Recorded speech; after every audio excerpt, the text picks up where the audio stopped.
Hello, my name is Taylor Knight, and I wrote a book.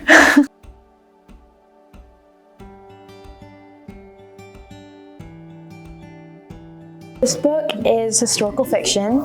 It's middle grade, set in the 1930s in America in the North. And the original idea was not for it to be middle grade or set in the 30s. I definitely got some timing wrong. It was supposed to be set in the 20s, but I did some math and realized that World War I happened 10 years later than I thought it did.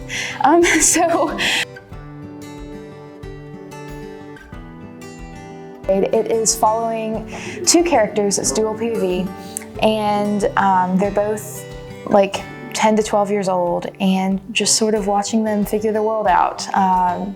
It's coming of age.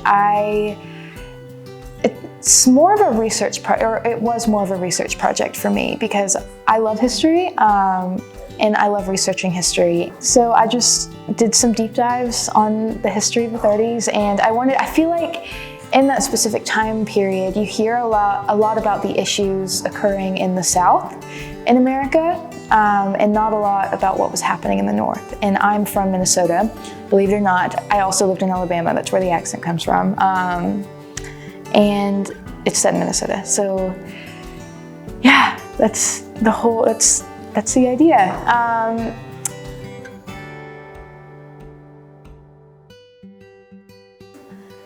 My writing process usually starts with music. I am a playlist aficionado, and the playlist for this book went through many drafts, but I mean, here's the final one. And my writing process also usually starts with a Pinterest board. And I don't know, I'm a very visual person. I like to have pictures. When I'm writing, I like to imagine the things I'm writing and be able to see them. So yeah, like I said, writing usually starts with music and a Pinterest board for me. But then I also go and treat myself to buying a new notebook, or multiple. This one had 3. This book had 3 notebooks. And yes, I'm definitely a planner when it comes to writing, maybe an over planner. I like to have everything plotted out. And they're at home, so I can't show them, but I use sticky note walls, mostly because it makes me feel like a character in a Sherlock Holmes novel, like figuring out a mystery. But there's an app that I use on a computer that basically mimics, I don't know if you'll be able to see that, it mimics a sticky note wall, and that just helps me outline everything.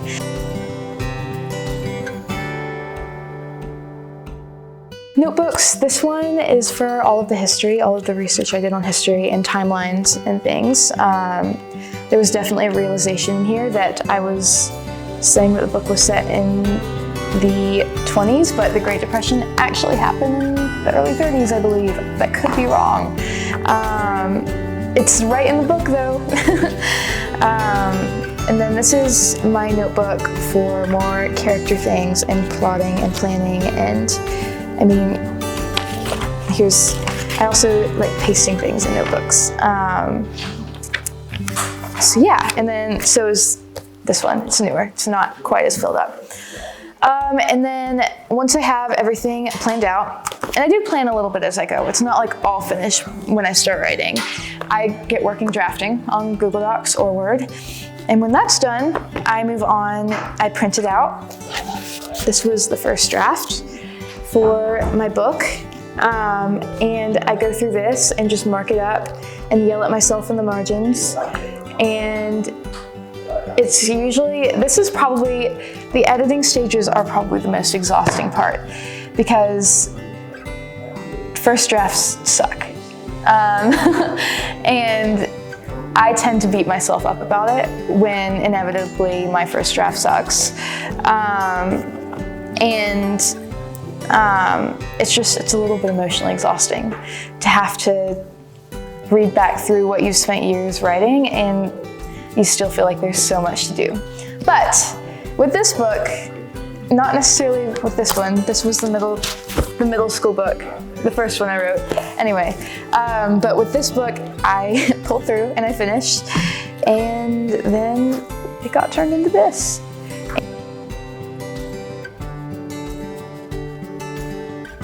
And once we released it on Amazon, we ordered a copy, and I went back through it. I read it again, and reading it like a real book, like having a paperback and of your words is so surreal. It's insane.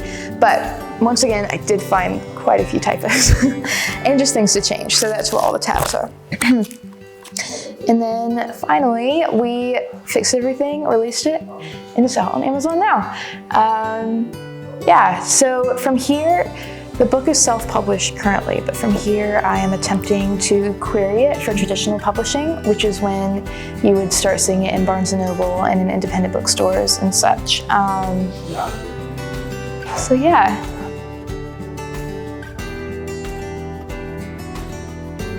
Was there any time you were writing it that you kind of wanted to stop writing, but you were just getting exhausted of continuously writing the story? Yes, always. Yeah, I'm not very good at finishing projects that I start.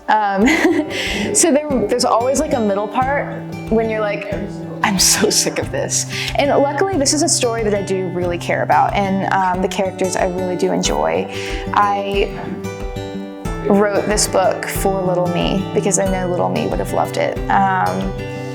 So it was very close to me. I didn't want to abandon it because I was sick of the story, but you do get tired. And I'm also, I try to balance, I'm also involved in theater pretty heavily, and balancing the art forms can be exhausting.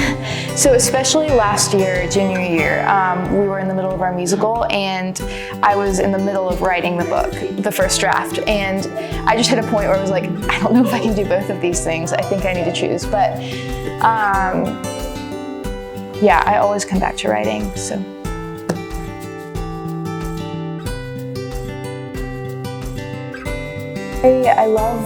I love reading, obviously, and movies as well. So a lot of this book was inspired by the feeling that watching the 2019 adaptation of Little Women, directed by Greta Gerwig, made me feel. It's my favorite movie of all time. I'm definitely a little bit annoying about it. It's a lot of my personality.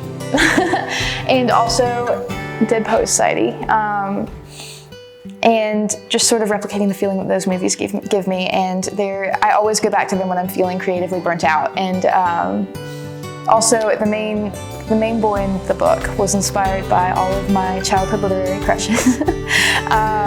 Like Laurie from Little Women, Gilbert from Anne of Green Gables, and Jeffrey from The Penderwicks. And Maud, who's the main girl, was definitely inspired by a younger version of me. So yeah, I take a lot of inspiration from other works of literature and film and music.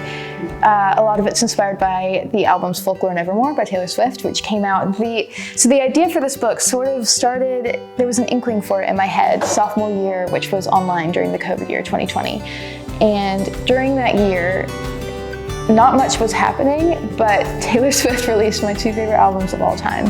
And a lot of time has been spent writing and listening to the albums while I write, and a lot of the story is inspired by the songs. So yeah, I take a lot of inspiration from other works of art, and yeah.